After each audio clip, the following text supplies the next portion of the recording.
Hey healthy gamers, this is Jack here. With this video I'm going to be showing you one of the new games I've been playing called Path of Exiles. Sky, who's on the Facebook group, actually gave me a beta key for this, so thanks Sky. But I think you can also pick up beta keys over at their website. At first glance, Path of Exiles looks like another one of those crappy free-to-play MMOs, but there's actually quite a bit of depth to this game and some really interesting gameplay elements that I think is going to make it kind of a sleeper hit.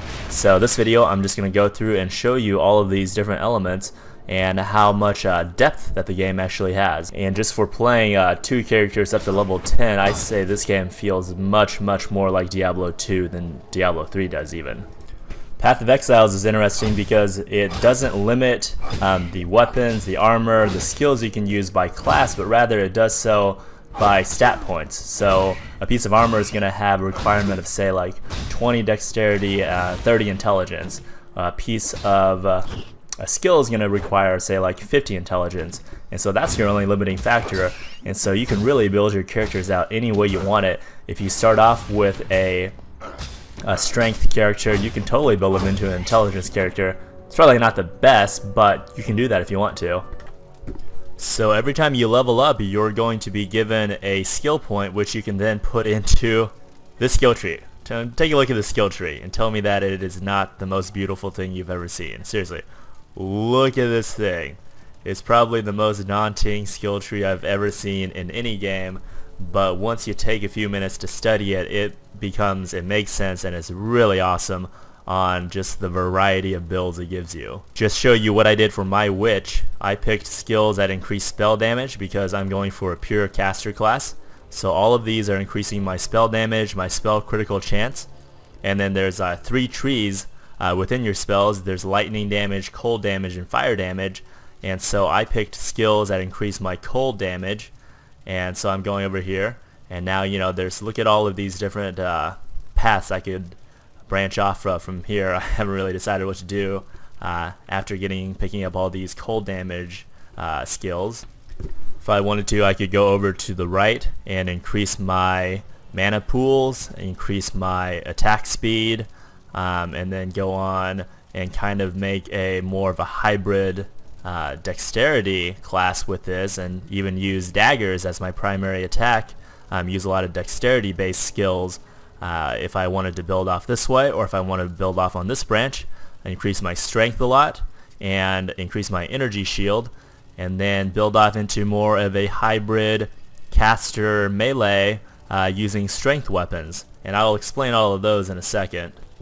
So as you can see, tons and tons of choices.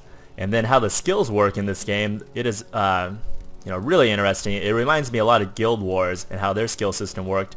You can see on these the armor over here, there are all these little sockets, red, green, and blue sockets, and those correspond with your stats. Blue for intelligence, red for strength, green for dexterity. And then as you quest, you'll get these little gems. Like this is a spell I have called Ice Spear. Here's Ice Spear in action. I have it on my right click. And it shoots out a spear that when it's close, it'll go through an enemy, but when it's far away, out here, it'll crit. It has a real high chance of critting. Here's some of my other skills I'll show you. Let's see. Raise Zombie. I kill something, I can raise a zombie.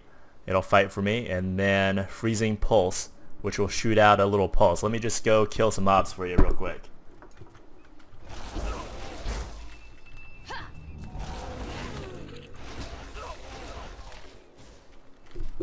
So there it is. You can see those are just all of my skills are depending on what I put actually in my little gem slots.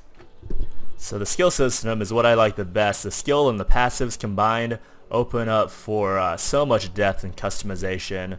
It's really exciting.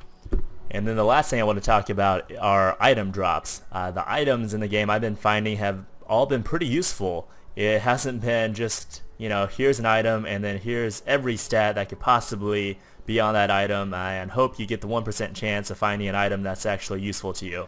No, it seems like they coded this with common sense in mind. So if they're going to drop wool gloves, which are generally worn by intelligence classes, they're going to have stats on them that make sense for an intelligence class. Same thing goes for weapons. You can see this weapon right here. It's a two-handed sword, and is usually meant for melee strength classes, and so it has increased physical damage, lightning damage, life steal, life gain per hit. So stats that make sense, and that's that I found, going through this, it makes item hunting a lot more fun, because it's not like you're finding a yellow, like, oh great, a yellow, that's going to be completely useless, yay. Oh, and one last thing, level cap, it is 100, so you're always going to be feeling like you're doing something productive. There we go. Top one is a level 81 witch. So overall, my first impressions of Path of Exiles have been excellent. I think it's worth checking out. It'll be a good thing to play every once in a while until Guild Wars 2 comes out at the very least, and I think there actually might be a lot of potential for kind of a long-lasting little action RPG to play here as it develops along. Right now it's in closed beta. I think around August they're going to put it in open beta, and when that happens they'll do a complete character wipe. So if you're one of those people that don't like losing characters, I'd probably wait until open beta goes live, but right now it's worth playing. It's a lot of fun. Thanks for sticking around. If you want to win 10 million gold in Diablo 3, you can go over to my website at thehealthygamer.com. Just click on the Twitter thing, hit follow, and then I'll be giving away randomly to one of my followers 10 million gold on July 20th, midnight July 20th. So you got a few more days for that. And then if you go on over to my forums at The Healthy Gamer, let me just show you some of what's going on over there. We have the Good Karma forums where people are giving away stuff. We got Guild Wars 2 going on, League of Legends, new Path of Exiles forum. So if you want to talk about Path of Exiles, there's so much to learn about that. And then fitness, nutrition, and workouts. So got a whole bunch of resources over at the website. And then I just want to say thanks for watching. Thanks for being great viewers. And again, if you found these videos helpful, please hit like and subscribe, and then share via your social media. Thank you.